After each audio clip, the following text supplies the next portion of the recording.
Well, very disappointed in the result today. We had our opportunities. We didn't start very good. We didn't finish the way we wanted to. And as a result, we came out 2 points short. So I'll open up to questions. Coach, you have 4th and 5 in your own territory with 9 minutes left in the game, and you went for the fake punt, Will complete the pass. Was that something that came from you, or was that a decision made by Will? Did we see something on the field there? Well, we have a play when we punt, when we roll him out to keep from pressure. They had already blocked one for a touchdown, and we're supposed to punt the ball. And we did not punt the ball. So that's my fault for not making sure that I communicated well enough that if they gave the look that they gave, that we have to punt the ball. So I'll take the blame for that one. But that was supposed to be in a position to come out. If they didn't, we roll out, they don't cover it. It's a run-throw option. If we roll out and we have the look pre-snap that they might give us, then we have to punt the ball. We should have punted the football. Do not blame Will. I'll take responsibility for that, because if he was unsure, then that comes back to me. What did you guys see in Lafayette's defense that made you guys have so much success in the second half throwing the ball? Well, we're the #1 throwing offense in the conference. I mean, that's what we do. So it wasn't about them. We just do what we do, But when we needed to at the end, we didn't go down. I mean, even with all that happened, we have the ball with plenty of time to go. They miss a field goal. We're down 2 points. And all we have to do is go down and get 3 points and win the game. And we don't do it. I mean, so that's the disappointing part. Do you have an update on Keith Rucker or Sullivan? Shandon was getting a chest x-ray, and I haven't heard. Rucker is a hamstring. I don't know. Joe Peterson didn't play today. Neither did Trey Payne. Our 2 starting inside linebackers didn't play today. Injuries. One was a foot, and the other one's a hamstring. Given that, are you still the defense played well enough to win? In the second half, after the first few series, first series, they go right down the field and get a 3. Then they block a punt for, our special teams today was shoddy. They block a punt for a touchdown. We missed 2 field goals, I thought defense second half we gave up 2 field goals. Is that what it was? They gave up 2 field goals. So I thought the defense played well in the second half. Once they started getting the beat on what they were doing, I thought they did a good job. But, you score 20, you give up 23 points, you need to score more than 21 in this day and age, especially playing at home. We had our opportunities, and, we missed. Again, we shouldn't even get into the point where we were kicking field goals. We have a guy running wide open for a touchdown and miss it there. And then we missed the field goal.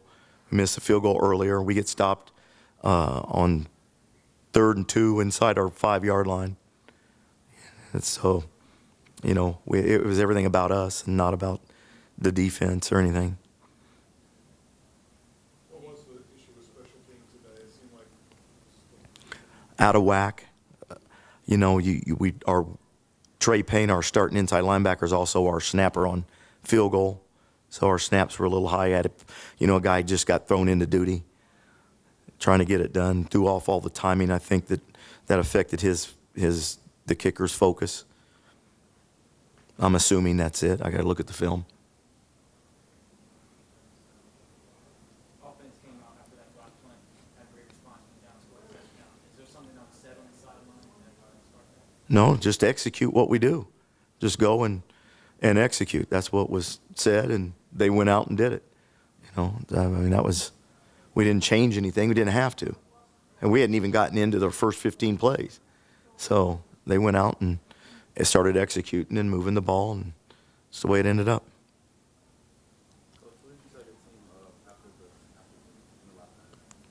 Just keep plugging away. It's got to get to the point where we make the plays when we need to. We've got to be able to convert 2 short field goals. We've got to be able to block the people up front on the punt team and not give up a block for a touchdown. You know, I thought our defense did a good job of getting off the field on third downs. I think we held them to 3 of 14. So, you know, we accomplished that goal. But when the chips are down, we've just got to find a way to execute the way we do in practice. And when we do through some of the game, but when it gets into the heat of the moment in the pressure situations, you know, we've got to be able to do it then too. And you can't start the way we did. I mean, it's 10 points like that. You know, I know we fought back and, you know, could have tied the score at the end of the half, and we didn't, and came back and took the lead in the second. But those 10 points, I mean, if you know, you don't give them up, they at the end of the game, you know, it helps you. Marcus Kirk had a good game in the game last week when it's moved in the running game. In the future, are we going to see anything in terms of wildcat or something using those two? Well, I mean, we've got different things we'll use and trying to get it in and do different stuff. But, you know, we've got to do a better job of running the football. You know, I mean, I know DeMarcus had a good game, but at the same time, there were too many times where our guys were getting tackled for no gain or a 2-yard loss, and we've got to correct that.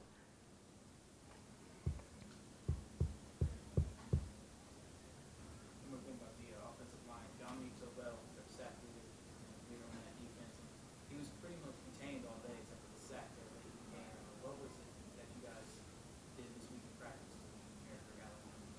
Well, we do the protections that we do. I mean, it was basically our guys being aware of where he's at and making sure we try to slide to him to really help, and sending the back over there sometimes to help. But, you know, we didn't invent anything new. We just, you know, for the most part are still doing the protections that we need to do. And if we execute them the right, we're very successful. When we don't, we're not. What can you say about the evolution of the run defense this year? For another game, you were able to hold a good runner in McGuire under 100 yards. Yeah, I mean, we're more experienced and we have more depth. I mean, this time last year, for you to going into the game, if you would have taken our 2 starting linebackers out, we wouldn't have had anybody else to put in. You know, so the depth, the more experience, and then, you know, when you look at it, our football team, we only lose 3 guys on defense that are seniors. We've got everybody back. We're young. We don't have a senior playing guy that on the defensive line. You know, we've got a senior linebacker, a senior safety, and a senior nickelback, and that's it. They're going to continue to get better. 3rd year, next year will be their 4th year in the system, and they'll continue to get more improvement and more improvement and more improvement. But we've got to start winning football games. I saw Cam Myers. He was coming open across the middle. I was reading the safety. We had Cam coming about 15 yards over the middle, and Robert was running a deep route. And so I was reading the safety, and I had my feet set to throw to Robert, and then the safety backed off, so I was going to come and throw to Cam. The pressure was in my face, and I threw the ball before I got my feet to Cam, so my feet were set to throw to Robert. I went to throw to Cam, so the ball just went over Cam's head because my feet were set to throw the ball 50 yards down the field, and I was trying to throw it 15 yards down the field, so the ball just sailed over him. That was my mistake. I mean, with pressure in my face, I was trying to avoid the sack in the 2-minute drill and get the ball to Cam, but I just wasn't fundamentally ready to throw the ball to him, and I should have just taken the sack in that situation.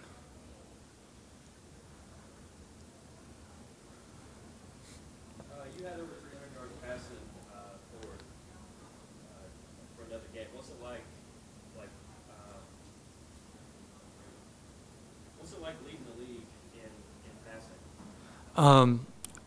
I would much rather lead the league in touchdown passes than in yards, because yards don't mean anything if you don't put the ball in the end zone at the end. And, you know, you look back at some of the games, what we need to do is we need to finish those series, because there's games where I've thrown for over almost 400 yards, 390. And, you know, that's going the length of the field. If you start on the 25-yard line, that's 75 yards to the end zone. That's going the length of the field 4 or 5 different times. Yet I ended the game with 390 yards and only 2 touchdowns. So there's so many empty yards in there that we need to take care of. We can't throw for 400 yards and score twice, because where does the other 200 yards come from? Are we going down the field just to punt it from closer? we need to finish those series, and we need to finish those touchdowns. Every 80 or 100 yards that we have thrown, we should have a touchdown. And that's what we're looking for. We're not looking to throw for a ton of yards. We're looking to throw for a ton of touchdowns. And we only had 3 today. And, that's 75 yards per series, 75, 80 yards per series. We should get 3 touchdowns in about 300 yards or so, about 260, 300 yards. So where do the other yards go? That was the series where we go down their 5-yard line, and we didn't get the ball in the end zone like we were supposed to. A lot of empty yards. There's no point in driving all the way down the field if you're not going to score. So those are the things we need to take care of. We need to take care of finishing those series. There's so many points we left out on the field. The yards don't matter in the end. Those just look good on the stat sheet. And then what were you able to see out of their secondary that allows you to take advantage of them with a lot of those deep throws that you're good at? A lot of just man coverage.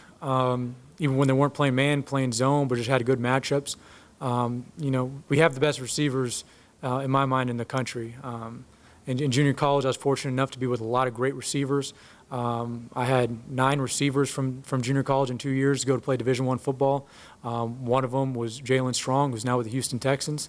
And so I've been around some really great Division I receivers, and by far this is our best receiving core. I mean, you saw Keith make a one-handed touchdown catch, Robert made a one-handed back shoulder catch and tapped his foot in bounds. Those are 2 Sports Center top 10 catches in one game from a receiving core, and so many guys making different plays. Donovan making a touchdown.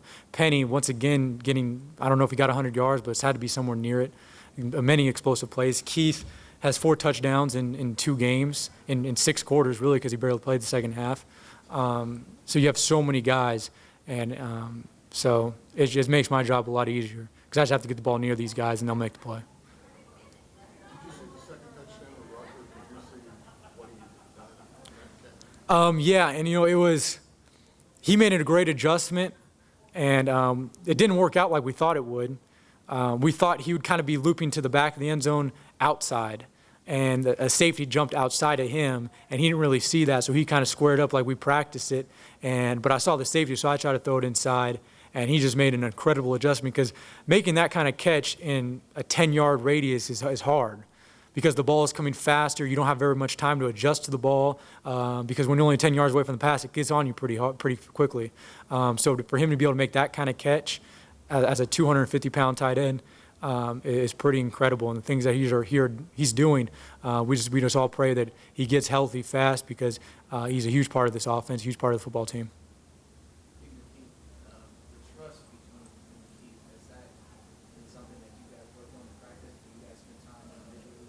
Yeah, I mean, outside of practice, you're probably not going to find me and Keith not together. The only time we're not together is probably when we're sleeping. We eat meals together. We hang out, play video games together, watch film, do extra film study together. I mean, if we're not in practice, we're with each other. And it's been like that since I got here. And so, I mean, that's why you see him making so many plays. And I trust him to get open. Me and him, there was a time in practice on a competition drill, we needed first down on 3rd and 12. And we saw the coverage, and I kind of just gave him a wink. And he knew exactly how I was going to go to him. He knew how I wanted him to run his route. And he got open and scored a touchdown, but it was in practice. So it was just those kind of things, the kind of trust. And it makes him a really, really good football player. That's why I trust him. He knows what's going on the field. Things just go slow to him. He knows where to get open, how to get open, and I know how to get the ball to him. Another wonderful game these guys let slip away. As a leader, for you, what's your message to the team? Well, you have to want to win the game on the last play, and that's something we have to do. So many people talk about, blowing a team out, how nice it would be to sit on the sideline in the 4th quarter with a hat on and be up by 50 and watch your backups go in and the young guys take plays and stuff. And you want to win like that. But, and those are nice, but nothing is better than winning on the last series, the last play. Nothing is better than taking the game away from the other team at the end. And that's something we have to prepare to do, work to do as a whole entire team, from me to the O-line, to the receivers, to the defense, I want to be in that position. I pray that we get in that position again, where our offense has to take the field with 2 minutes left to go and has to put together a drive to win the game. I can't wait because that's what we play football for. If you were going to win a game in 3 quarters, there wouldn't be a fourth. You see so many games in college football won on the last play, and I want to do that so badly. I can't wait for another opportunity out there. And as an offense, we're going to make sure that if we're ready for anything, we're going to be ready for that. That if we're going to prepare for anything, we are going to be prepared to win the game in the last 2 minutes.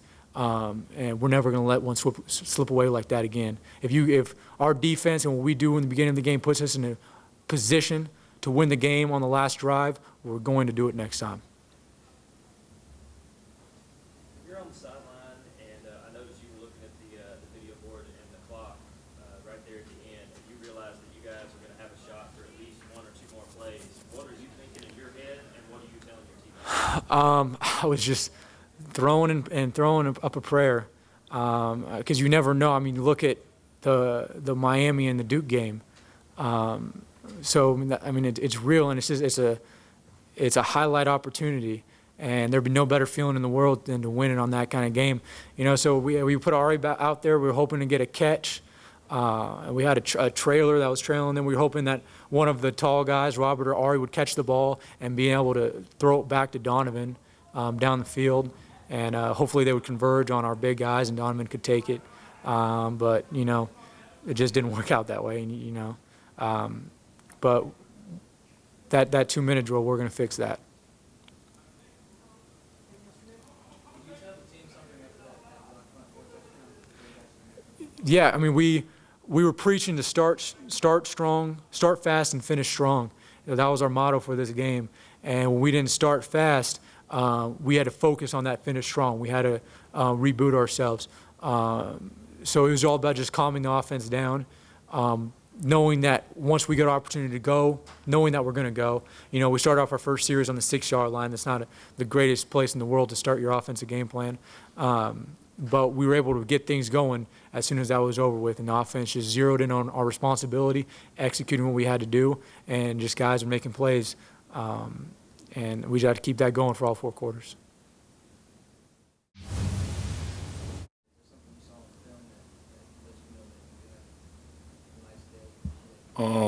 No, I mean, we pretty much just practiced the way we play. We came out this week and we really set an emphasis on starting fast and finishing strong, like Arbuckle said. And so that was the way we approached practice and every drill, every rep we did. So it just happened to be me out there making the plays this week. But I mean, anybody could have made the plays. How much was it an adjustment not having Joe? It's definitely hard not having an identity of your defense out there. But like Coach Volker says and Coach Miller, they do a really good job of emphasizing the next man up. So it was hard not having Joe P out there because that's kind of the quarterback of the defense. But him and Trey Payne did an excellent job on the sideline, making any adjustments for us, keeping us updated on any keys that we had from the sideline. So he wasn't out on the field, but he was still a big impact in that game. You guys showed kind of a thin but not great defense in the second half. Is there something that was said at halftime or something that was said on the sidelines by the leaders? No, Coach Miles just pretty much said, guys, we've been here before. This isn't our first game. We've been here before. Just keep playing hard, keep doing what you're doing, stick to your fundamentals, stick to your keys, stick to your reads, and everything should play out. So.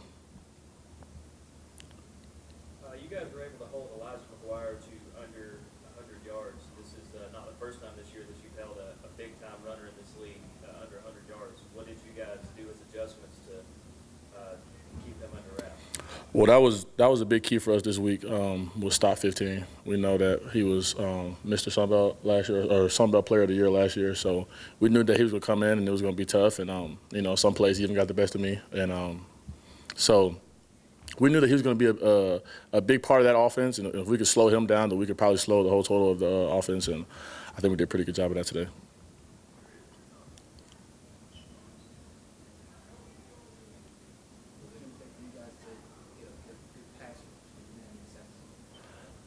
I don't think that Louisiana Lafayette has given up a sack all year, and so that was one thing that we knew that coming in, and we emphasized on it. I mean, just Coach always says good coverage is good pass rush, and that's something we always emphasize. We did get the job done today, but we'll be working on that this week.